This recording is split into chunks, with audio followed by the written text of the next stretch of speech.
dan pemirsa, kita ikuti Warta Berita Jurnal Papua Sekorwil 1. Rangkuman berita-berita Korwil 1 dari Jayapura, Biak, Serui, Nabire, Wamena, Merauke, dan Bovendigul.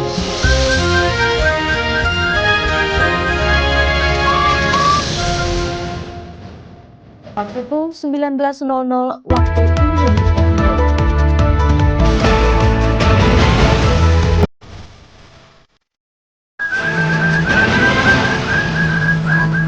Selamat malam, Radio Republik Indonesia Bovendigul dengan Warta Berita Jurnal Papua. Rangkuman berita Sekorwil Jayapura, edisi 1, 4 Februari 2024. Berita selengkapnya bersama saya, Nana Oktantia.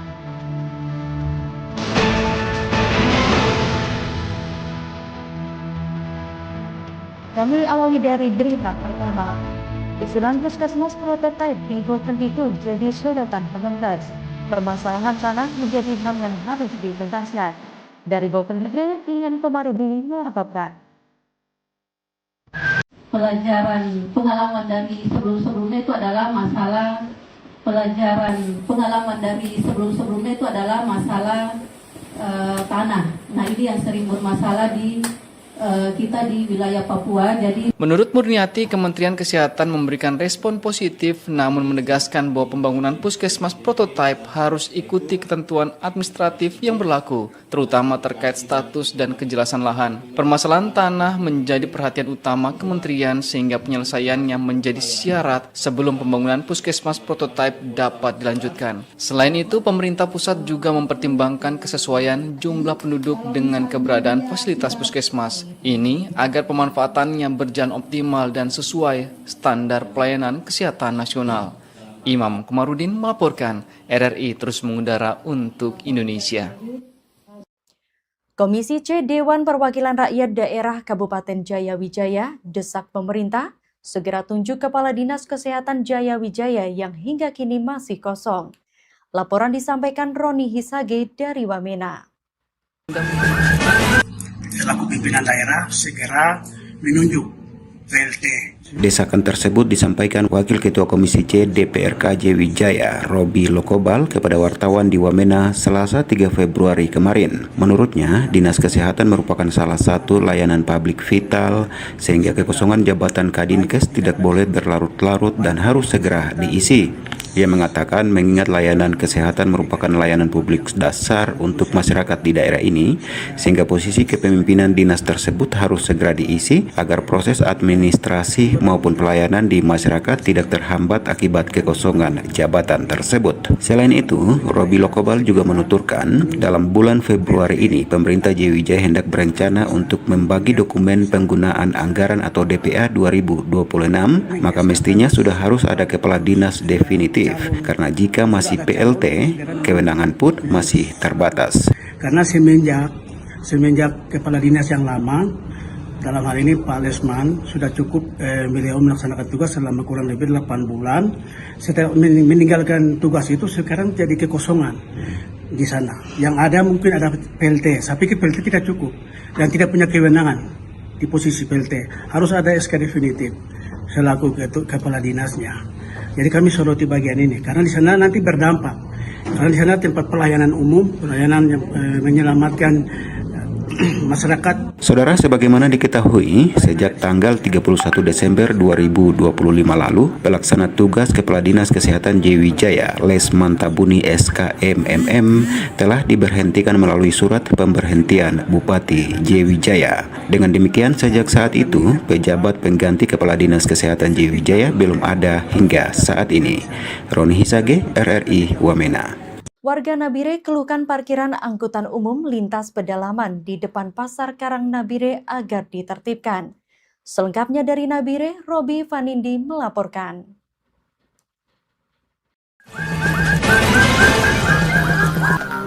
Permasalahan angkutan umum di kawasan Pasar Karang Tumaritis, Nabire, Papua Tengah merupakan masalah menahun yang kerap dikeluhkan warga karena menyebabkan kesemrautan dan gangguan arus lalu lintas. Angkutan lintas antar kabupaten sering mangkal dan mencari penumpang di kawasan Pasar Karang Tumaritis, bukan di terminal yang seharusnya. Hal ini membuat kawasan tersebut semraut dan macet. Warga Nabire telah berulang kali meminta pemerintah dan pihak terkait, dalam hal ini Dinas Perhubungan, untuk menertibkan angkutan umum tidak pada tempatnya, seperti yang dikeluhkan salah satu warga Kelurahan Wonorejo Nabire, Daud Rumar, saat menyampaikan keterangannya kepada RRI Selasa 3 Februari 2026.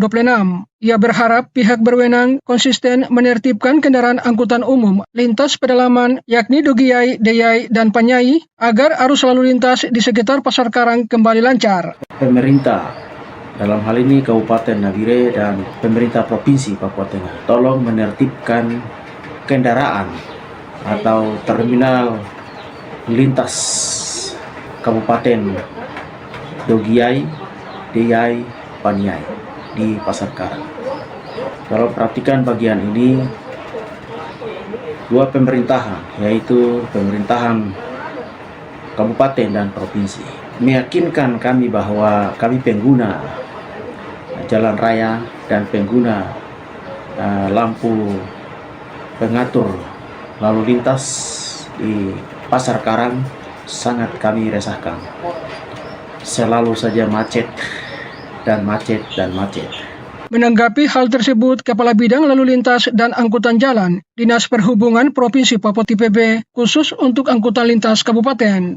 Untuk membangun terminal TPB, ada beberapa persyaratan teknis yang harus kita penuhi, yaitu menyiapkan dokumen perencanaan pembangunan terminal. Dokumen perencanaan ini ada 4 yang harus kita siapkan. Setelah 4 dokumen itu sudah siap, baru kita akan membangun terminal TPB. Kenapa kita harus membangun terminal TPB? Ini berkaitan dengan kendaraan-kendaraan lintas provinsi, lintas kabupaten yang berada di ibu kota provinsi ini. Yang sampai saat ini karena mereka belum memiliki terminal, jadi mereka parkir di bahu jalan di seputaran Pasar Karang atau di daerah Kelurahan Karang. Dan ini sangat mengganggu. Oleh sebab itu, untuk menertibkan ini, tentu kita harus membangun atau memiliki terminal TPB. Kalau terminal ini sudah ada, maka kendaraan-kendaraan lintas kabupaten ini, mereka sudah punya tempat untuk parkir. Ini memang satu masalah yang harus segera kita selesaikan. Sementara itu, Kasat Lantas Polres Nabire, Ibtu Exaudio Patiraja Hasibuan, STRK MH, terus menghimbau seluruh masyarakat di Kabupaten Nabire, Provinsi Papua Tengah, terutama pengguna kendaraan roda 2 maupun roda 4, untuk melengkapi diri dengan helm, SNI, sabuk pengaman, dan mentaati rambu-rambu lalu lintas demi keselamatan bersama. Kami selalu mengedepankan himbauan, apalagi kami dalam prosesi operasi keselamatan. Kami terus menghimbau sama masyarakat melalui public address kami untuk memberitahu bahwa seluruh supir-supir untuk taat untuk berkumpul di terminal yang sudah disediakan oleh pemerintah. Ia menambahkan Satlantas Polres Nabire bersama POM dan Dishub menggelar operasi keselamatan Oken 2026 pada tanggal 2 hingga 15 Februari 2026 di berbagai titik strategis di Kabupaten Nabire. Operasi ini bertujuan meningkatkan kepatuhan lalu lintas, menekan kecelakaan, dan mendisiplinkan pengendara dengan pendekatan edukatif serta humanis sebelum dilanjutkan dengan operasi ketupat. Robi Vanindi melaporkan. Saudara, Satgas Pamtas RI PNJ Yonif 403 Wirasada Pratista salurkan bantuan makanan bergizi gratis bagi pelajar di Kampung Getentiri, Distrik Jair. Yohanes Degoden dari Bovendigul melaporkan.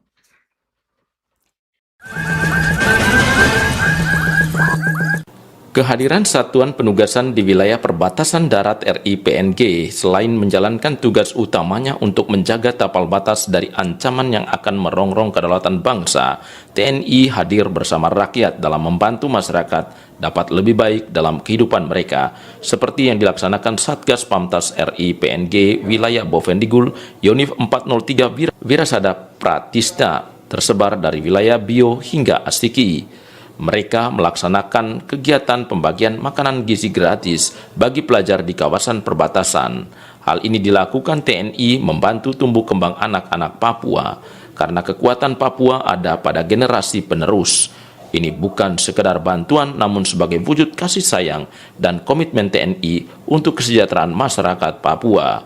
Hal itu seperti yang disampaikan Danyon 403 WP Letkol Infantri Muhammad Irwan. 3 WP mengajak masyarakat perbatasan bersama-sama wujudkan kemajuan dan kesejahteraan masyarakat di perbatasan. Walaupun di tengah keterbatasan, TNI akan selalu hadir bersama masyarakat, dukung pembangunan perbatasan yang lebih baik. Diharapkan agar terus menjaga tapal batas secara bersama-sama. Yohanes De Goden, Radio Republik Indonesia, Bovendigul, terus mengudara untuk Indonesia. Dari Jayapura, Dinas Pendidikan Papua mendorong penguatan pembinaan mental pelajar untuk mencegah tawuran di kalangan siswa SMA dan SMK.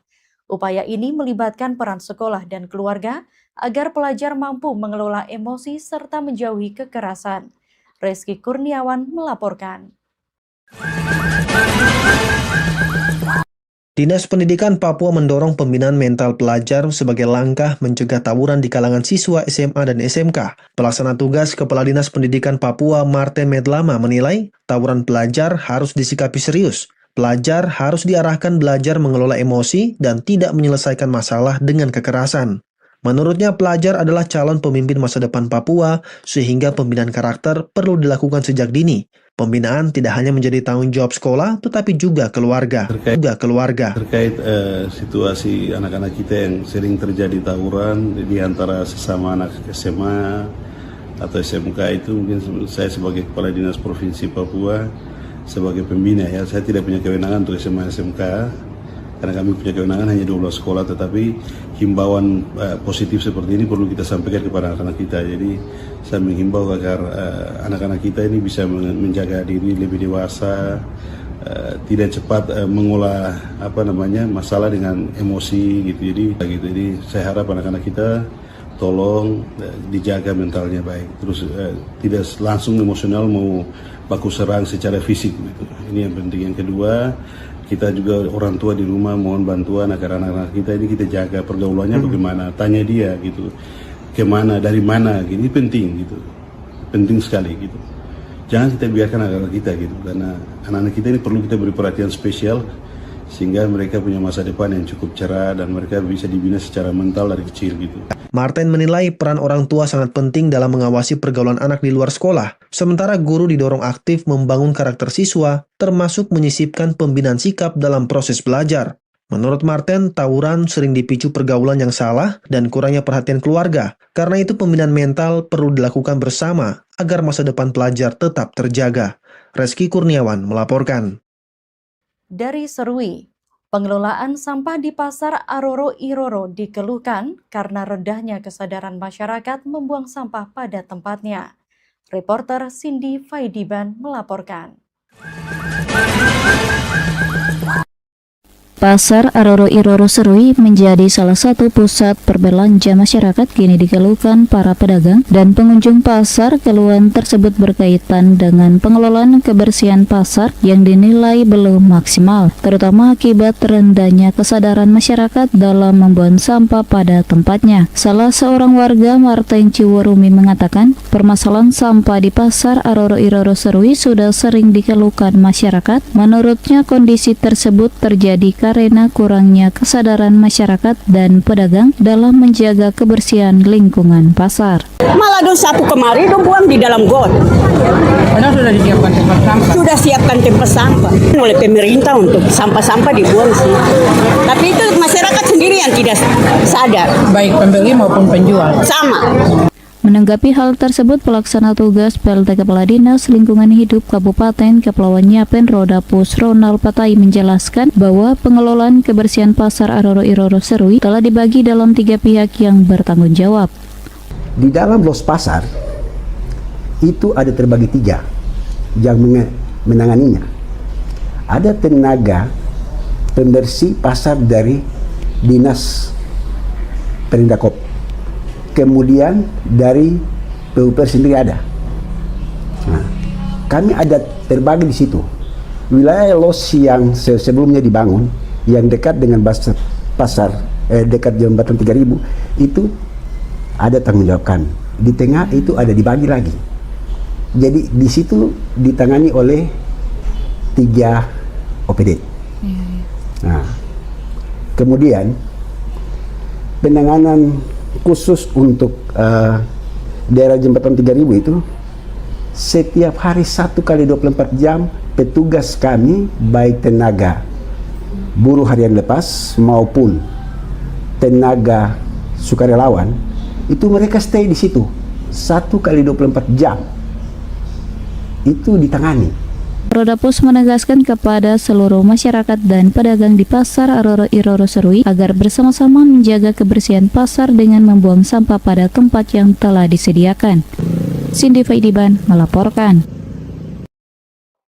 Ribuan warga GKI Klasis Biak Selatan mengikuti parade rohani memperingati HUT ke-170. Parade rohani peringatan HUT ke-171 pekabaran Injil masuk di tanah Papua melalui Pulau Mansinam, Manokwari pada 5 Februari 1855 dibawa misionaris asal Jerman Otto dan Gessler diperingati rutin setiap tahun tanggal 5 Februari. Parade rohani ini dibaluti tema besar pertobatan mendatangkan keselamatan, berlangsung meriah dan penuh sukacita sebagai momen berharga bagi seluruh warga GKI untuk mempererat persaudaraan, kebersamaan dan meneguhkan iman. Anggota Badan Pekerja Sinode Wilayah 3 Biak Supiori, Pendeta Michael Kapisa dalam sambutannya mengatakan perayaan ini menjadi wujud syukur atas pembawaan terang Injil Kristus yang telah mengubah peradaban masyarakat Papua, khususnya umat Kristiani. Ia menghimbau seluruh warga GKI di tanah Papua, khususnya Kabupaten Biak Numfor dan Supiori, agar menjadikan tanah Papua sebagai tanah yang damai dan diberkati Tuhan bagi semua umat manusia dari segala suku bangsa yang hidup dan tinggal di atas tanah Papua. Selain itu, bersatu hati membangun kehidupan bermasyarakat, berbangsa dan bergereja untuk mendatangkan kebaikan dalam kehidupan sesuai tema HUT ke-171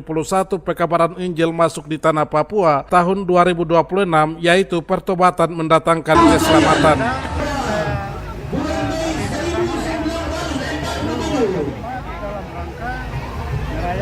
Baik, persiapan untuk melepas jemaat Bethesda KBS Saramong, kami mengundang dengan penuh kasih Kapolres Biak Numfor atau perwira yang mewakili untuk boleh melepas Bethesda KBS Saramong. Persiapan, hitungan mundur 5, 4, 3, 2, 1, ya, KBS. Iya, suling tabur dari KBS Saramong. Iya, Bapak-bapak Saramong, semuanya banyak.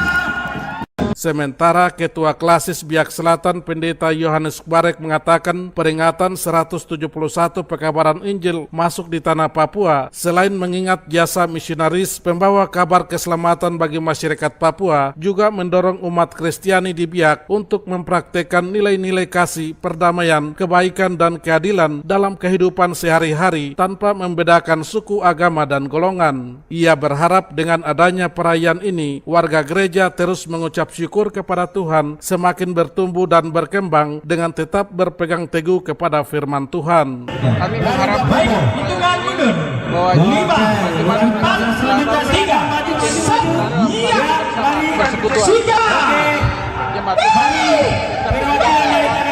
iya, luar biasa.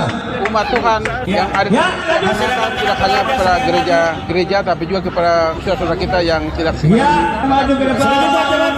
di antara kami. Parade rohani menyambut perayaan HUT ke-171 pekabaran Injil masuk di tanah Papua diikuti ribuan warga GKI perwakilan dari 60 jemaat seklasis Biak Selatan dengan rute titik start depan SMA YPK 2 Mandala dan finish di gereja Maranatha Biak diwarnai puji-pujian. Roni Lololuan melaporkan.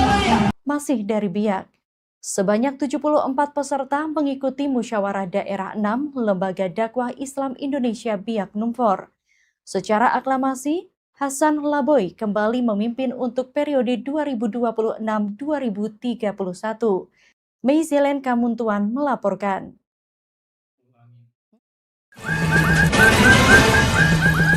Dakwah Islam Indonesia Kabupaten Biak Numfor yang bertempat di Hotel Swiss Bell Selasa 3 Januari 2026. Dalam sambutan tertulisnya, Bupati Biak Numfor mengapresiasi LDII yang telah menyelenggarakan agenda rutin 5 tahun dan berharap kepada LDII agar terus berperan aktif dalam pendidikan, karakter, dan membentuk generasi muda yang beriman dan bertakwa. Saya atas nama pemerintah Kabupaten Biak Numfor memberikan apresiasi yang setinggi-tingginya kepada segenap jajaran pengurus Lembaga Dakwah Islam Indonesia Kabupaten Biak Numfor yang telah menyelenggarakan agenda rutin 5 tahunan ini. Saya berharap Lembaga Dakwah Islam Indonesia terus berperan aktif dalam pendidikan karakter dengan membentuk generasi muda Biak Numfor yang cerdas, beriman, dan bertakwa. Ketua Dewan Pimpinan LDII Wilayah Provinsi Papua Haji Sudarmo mengajak LDII untuk turut bergandengan tangan dalam upaya mewujudkan visi dan misi Bupati Biak Numfor. Tema dalam muda ini adalah penguatan sumber daya manusia, profesional religius, mewujudkan masyarakat yang cerdas, sehat, dan mandiri. Ini seiring dengan visi misi daripada Bapak Bupati Biak Numfor, yang mana visi misi beliau adalah mewujudkan Kabupaten Biak yang sejahtera, berdaya saing, inklusif, dan berkelanjutan melalui masyarakat yang cerdas, sehat, dan mandiri. Itulah kami juga melalui pantun ini mengajak seluruh tamu undangan dan peserta muda untuk 74 peserta dengan sejumlah agenda. Untuk Musda N6 LDI Biak Numfor kali ini, rencana awal memang peserta ada 60. Tapi ternyata di akhir waktu ada perkembangan, kemudian ada penambahan jadi sekitar 74. 74 ini termasuk dari distrik Samova, luar kota, yang di Dori, kemudian ada undangan juga dari LDI Kabupaten Supiori, ditambah dengan DPW, pimpinan wilayah Provinsi Papua, itu ada dari alim ulama kami. Ya, agendanya insya Allah nanti selain laporan pertanggungjawaban, kami akan menyusun program kerja dan mudah-mudahan bisa menghasilkan rekomendasi. Musyawarah Daerah 6 Lembaga Dakwah Islam Indonesia Kabupaten Biak Numfor mengangkat tema penguatan SDM profesional religius mewujudkan masyarakat cerdas, sehat, dan mandiri. Meislen Kamuntuan melaporkan. Dari Merauke, pemerintah Provinsi Papua Selatan menyatakan dukungan terhadap pelayanan Rumah Sakit Bunda Pengharapan Merauke yang telah memasuki usia ke-25 tahun. Jessica Ardana selengkapnya melaporkan. Pemerintah Provinsi Papua Selatan menyatakan dukungan terhadap pelayanan Rumah Sakit Bunda Pengharapan Merauke yang telah memasuki usia ke-25 tahun. Dukungan tersebut disampaikan dalam rangka peringatan Hari Ulang Tahun Rumah Sakit Bunda Pengharapan. Asisten 1 Setda Papua Selatan, Agustinus Joko Guritno menyebut, Rumah Sakit Bunda Pengharapan menjalankan pelayanan kesehatan yang sejalan dengan nilai-nilai iman Katolik. Pelayanan tersebut menekankan tindakan nyata bagi sesama tanpa membedakan latar belakang pasien. Atas nama pemerintah Provinsi Papua Selatan, kami mengucapkan terima kasih. Karena memberikan pelayanan kesehatan ini juga merupakan bagian tugas wajib pemerintah, baik provinsi maupun kabupaten. Tetapi RSBP turut membantu pelayanan pemerintah. Ia menjelaskan, pelayanan yang diberikan tidak hanya berfokus pada aspek medis. Menurutnya, pasien juga mendapatkan perhatian rohani melalui doa dan pendampingan oleh para suster. Agustinus menambahkan, salah satu kekhasan Rumah Sakit Bunda Pengharapan adalah keterlibatan langsung tenaga medis dalam menyambut pasien. Hal tersebut ia sampaikan berdasarkan pengalamannya saat mengantar pasien ke rumah sakit tersebut. Pemerintah Provinsi Papua Selatan menyatakan akan terus mendukung keberlanjutan pelayanan Rumah Sakit Bunda Pengharapan. Dukungan tersebut diharapkan dapat menjaga kualitas pelayanan kesehatan bagi masyarakat di Papua Selatan. Jessica Ardana melaporkan. Saudara, informasi tadi mengakhiri Warta Berita Gema Papua.